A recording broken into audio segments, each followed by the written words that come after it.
Morning and welcome back to day 3 of the Ensuite bathroom build. So today is a very exciting day. Why? I hear you ask that.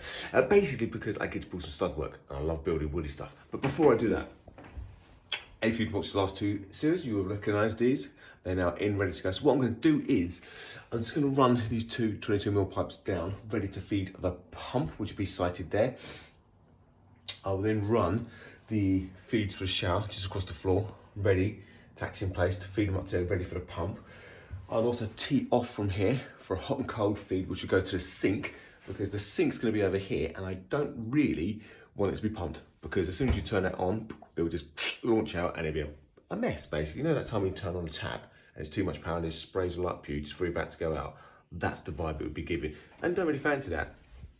The other thing I'm going to do as well, I'm going to stick up into the loft a just standard 15mm bit of pipe that will just kind of come from down here, just wedged up through the loft, ready, and that's going to be the cold feed, ready for the macerator toilet, which over the weekend, been thinking about it, I might site in a slightly different place. Originally, it's going to be here. I may move it to this stud wall that I'm going to build, okay? I'll explain that a bit later on, but that is my thinking.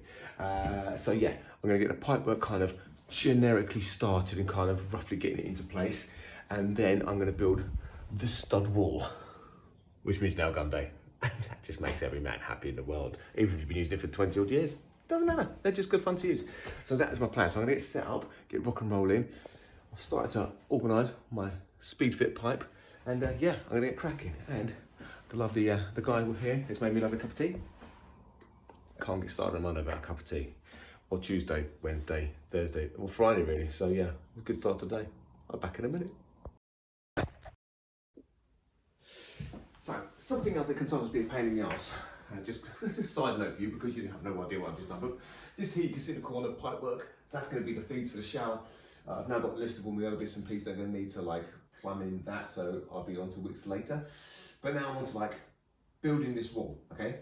Now, obviously, when you're building a new space, you want to make sure it's square and even throughout. You don't want this kind of wall to be pissed and farted and kind of coming in like that, because nobody wants that.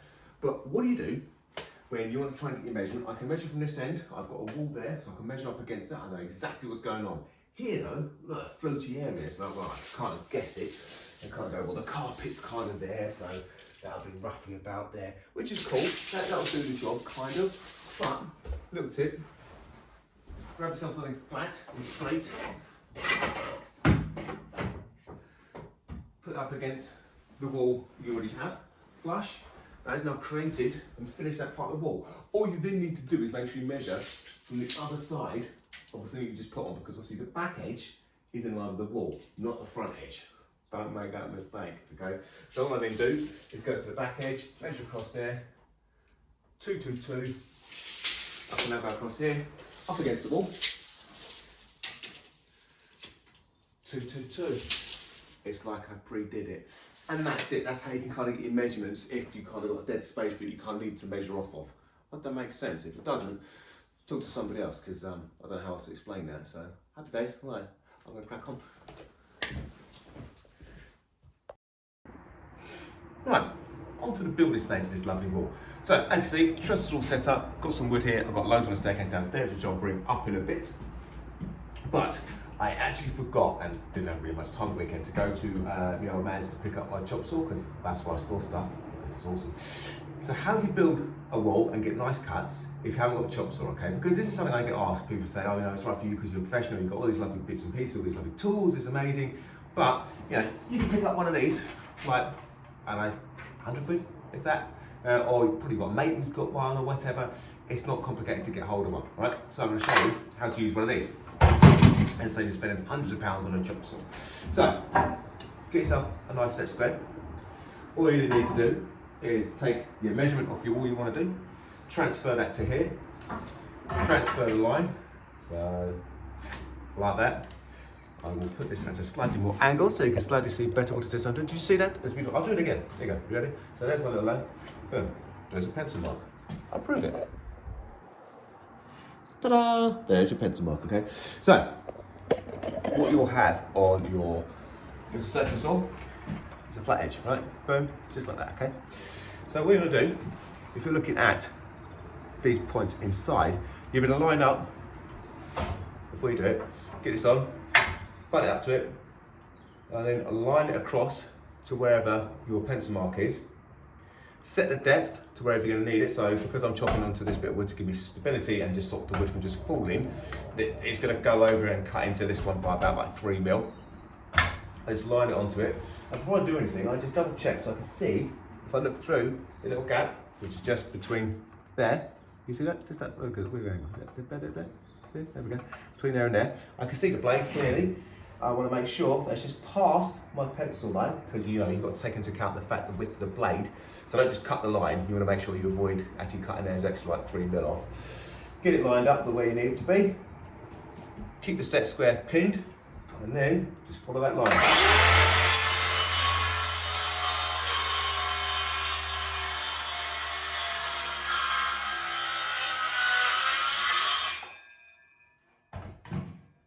You end up with perfect, absolutely lovely cut every single time, and you're not then kind of end up with cuts that either go like that at an angle, or even worse, they kind of go like that when you're kind of looking at them. So, because what you don't really want is you don't want to go like that, do you? And you don't want going like that because it's a crappy one. So, between a simple set square, a baby circular saw, you too can do amazingly straight cuts. So, my plan now is what I'm going to do is I've kind of got the base plates in. Over, if I get my arm out of the way, so you can just sit on the floor there, running nicely. So I haven't quite set the depth of the walls in the sense of where the doorway is going to go. So what I'm going to do is going to start getting some verticals in up to a certain point, then I'll have to climb and just double check exactly where she'd like the door to be in relation to fitting in, because we've obviously got the deck to go in, which will be what the bath sits on. We're going to have the macerator installer here, discuss that, so that's going to go here. And the reason I'm doing that is because over in that corner, it's going to be a bit more of an arse because you've got a solid wall, so trying to do a final connection onto it, and once this unit's built, will be a bit of a dig. And to be fair, I can't be bothered. So, you know, make life easier at this stage. So we're going to put the macerator tool on this one, which is easier because I can run the 32mm pipe straight up inside the stud work, across there, backward turn, and then straight into that waste, which you see in day one, which will be easy peasy. The sink may fit on this wall, depending where we site the door. So again, client's decision. We know the tray is going to be 800, so I'd like to leave that wall minimum of 900, just to give a bit 100mm like play for doing our bits and pieces. So then we'll just see if that all lines up nicely. And then we'll probably put the sink over there if we don't have enough space, which will be a lot easier to do that with just a sink than it will be for the macerator toilet. And that is basically it. So what I'm going to do now is put this on time lapse, and for you, this is going to go really quickly. For me, it'll probably go quite quickly because it's quite an easy, straightforward stud wall. So, but I'll stop and do little tips and tricks in the meantime because there's some really cool ways to do this. But one thing before I kind of go into time lapse mode, and I see this all the time. Pre-cut this one, which is obviously the first one coming off. Loads of people just grab this, stick it straight up the wall, boom, stuck, done, happy days. The problem is, if you haven't checked the level, and literally this wall is pissed as a fart, this wall I'm about to attach to literally goes like that, okay? Now, one of the tips I'm going to show you is how to space these off every 4 noggin, easy peasy, that will take easy seconds to do. But I can't really do that if this one's pissed, because that'll set the distance between the bottom and the top completely out. So I want to make sure that this one is off perfectly level. So what I'm going to do is, I'm going to pre-cut, let me just get the angle so I can get it up and in. You see I've also level marked the wall, just there, just so I've got a rough guide. I've overcut this a little bit, oversized it, so that you can see, it's wedging, it's holding itself up there, okay? Just like 5mm will do that. And then I can literally just keep knocking it until I'm happy, get the level out. Which I have one over here, just kicking around doing nothing. Look, you lazy bastard, just do some work. I suspect that's going to be pretty much there. So yeah, you can just see, if I get it closer, it's not completely level, but it's pretty much there, and that is the gap that I've got. Okay? So if I just stuck that to the wall, every noggin will be leaning. So I'll have like a leaning tower piece of wall, which means everything's going to be leaning that way a little bit. So every noggin will be slightly off, which would be a complete and utter pain in the arse. Again, don't want that. So level everything. At this stage, when you're building a wall, there are no excuses, okay? So you want everything level, everything straight. Don't just think, oh, I'm just going to fire them in, it's going to be good. Take your time. Do it right, it'll make your life a lot easier later on, because the other thing I'm going to do is I'm going to have, like I said, massive radiator in this wall, huge thing. And I'd like to put in there a piece of ply or MDF or something that will then help support and brace that. And it's going to make my life a lot easier if when the recess I put it into, of the stud work, is completely square. Just makes my life easier at every stage. So yeah, so I'm going to get this one padded out, bit of cardboard or whatever, just to hold it there, just while I screw it in. Jobs are good, and so yeah, I'll back in a sec. Right, another question I get asked a lot. Well, once by my mum. It's a good question, Mum. Appreciate it. Is how do you fit screws into your base plate going to wall, all right? Because like, I'll explain what I mean now. Like, you try to get to that point where you're trying to hold this up, screw it, and you're trying to pile it and do all these bits and pieces, and you have to take it away from the wall to then hammer in the raw plug into the wall. Then you kind of need to bring it back, and you need to try and line it all up, and it's a bit of a faff. The way and the far by easiest way is, right, you can see I've kind of got the first one in, because then I can hands free and I can show you. But once you've kind of got your level right, you've got your bit of shims, so I found some shims in the van, so plastic shims, so that's now padding it off. It's really, really easy, okay? So get yourself a raw plug, screw that's going to be long enough to go obviously through the wood and then into the wall by like, I don't know, 20, 30 mil, happy days, a bit longer if you want. Raw plug ready to rock and roll. Drill with a masonry bit and also a woodworking bit. So this is a 5 mil standard wood bit. Turn this back onto drill mode. And literally, I've got one at the top, down the bottom I just now got it, but in the middle I want one as well. So literally, 5 mil, straight in, done. Transfer over to your 6 mil, because these are 7 mil plugs, this is 6 mil bit. Stick it on the hammer, take it through, get to the wall. Go in as far as you need to sort of guess like the depth of the raw plug. Then grab your hammer, where did I put my hammer? Right there. Put that in the hole. Get that started like that. Take the screw, put that inside it.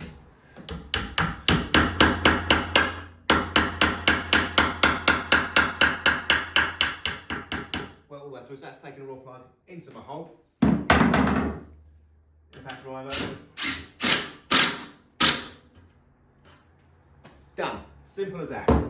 How easy is that as opposed to like trying to pile it with this bit of wood, mark it up on the wall, trying to figure out where the hole's going to go and piss and fart around. That is it now, fully secure, so it's screwed top, middle, based on what I showed you earlier. That is beautifully level, stunning. I do this myself, and I will do. And that's how you do it. So now I know this one's ready to rock and roll. My 400 will come off. I'm going to show you that in a minute, but I'm going to have a sandwich first and finish that cup of tea. Job to good 'un.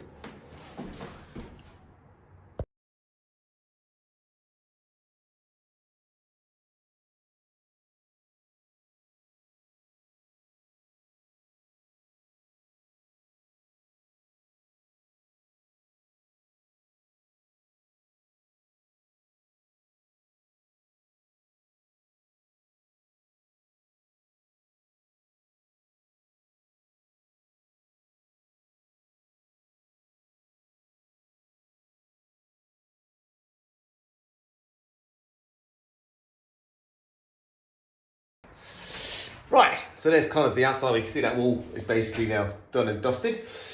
So what I do is, when I build a stud wall, I'll put these noggins perfectly level all the way through, same level, okay? The reason to do this is because when I put my plasterboard on to plasterboard it, I then know I've got one level line that runs through. As opposed to putting noggins on, they're kind of scattered in and everywhere. If they're all in one level, you know exactly where they are, easy to mark on a plasterboard and easy just to screw straight into. What I've also done is, I measured, like, so in this case, 8 centimetres down to there, 8 centimetres from there to there, which is basically a third. So I now know I've got strength every third of the way through the wood. I mean, this one isn't carrying any weight, it's not going to do anything, but it's just easy to do. Now, that was a piece of cake, so I didn't need to faff around with that, but this one's what I'm going to show you. So, in order to get the even spacing throughout, you know, you can just kind of go up to the head and just mark off. What you want is like a 400 mil between each one. So you go through the centre of this one, mark off at the top of the head, 400 up there, and you know, to put that wood into that place, secure it there. Now the reason we do every 400 for the verticals is because most standard boards of plasterboard are 1200. So that means when I put it in this corner, I know that every 400 I'm going to hit a noggin, but not only that, when I get to the end of a board, it will be partway through one of these. So it'll be halfway through, which then means the next one's ready to carry straight across. I haven't got like double up verticals to then make sure my plasterboard fits. So that's why we do every 400, in case you ever wondered. But little top trick is, in order to get the 400 centers from this one to this one, you cut a chunk of wood at 36. You can put it at the base and then the top. All I've got to do is kick that across, and I now know when I secure this one, the space will be the same between there and there. It'll only be the same at the top because I do the same. And then the next one, put it in between that one, next noggin, done, done, done, done, done. And it makes life a lot quicker and a lot easier because you're using that as a template every time, drop it in, secure it with a nail gun. And again, like a lot of you may not have nail guns, don't worry about it, just use screws and screwdriver it. Job done, mate, easy peasy, okay? So don't get caught up with all the tools and stuff that the pros use. You can easily do this at home DIY project, piece o' piss. And hopefully these little tips will help, but yeah, just get in, get one that's pre-cut, put it in space, butt it up, bang bang, or screw it, whatever. Do the same to the top, bang bang, done. Take that bit of wood out again, onto the bottom next one, cut the vertical, and away you go, rinse and repeat. So that is exactly what I'm gonna do.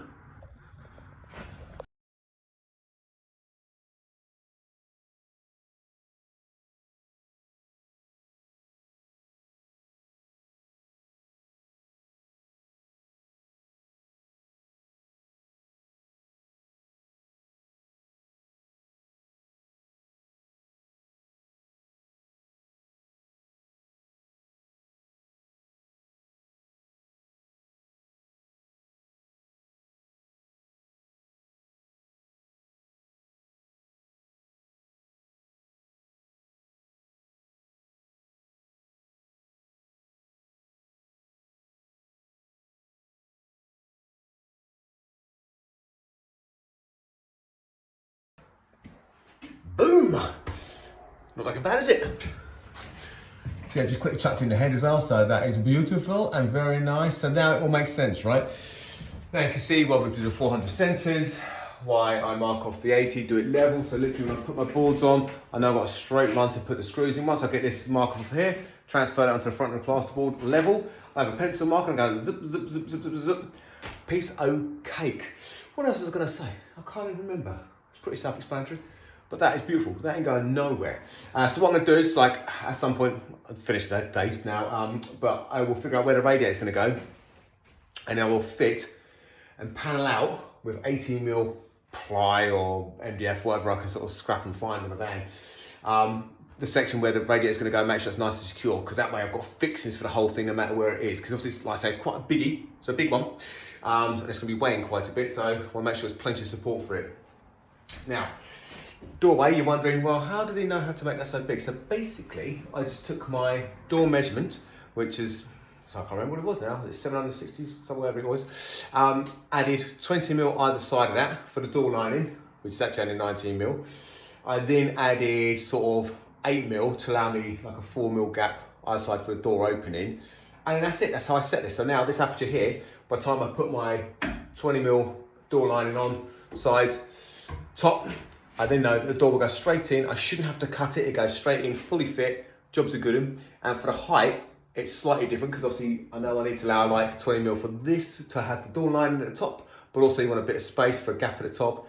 And also I've got flooring going in there. So the flooring, I might put like a 6mm or something on this floor throughout. And then obviously you have like 4mm for the LVT flooring that I'm gonna get. So yeah, it just kind of allows for all those bits and pieces. You then cut the aperture, you've done it, you know it's gonna fit, everything gets fitted, and it makes your job a bit easier, a bit further down the line, because the door, like I say, should go straight in, he says. Steve later on will determine whether or not that worked out or not. But yeah, so that is it, happy day. So that is it, done for the day. Any questions about what I've done, or you're kind of wondering what the hell's going on, then just drop me a message, all right? Apart from that, don't forget to hit the like and subscribe, all those little bells and whistles you can do, and I'll see you tomorrow. See you later.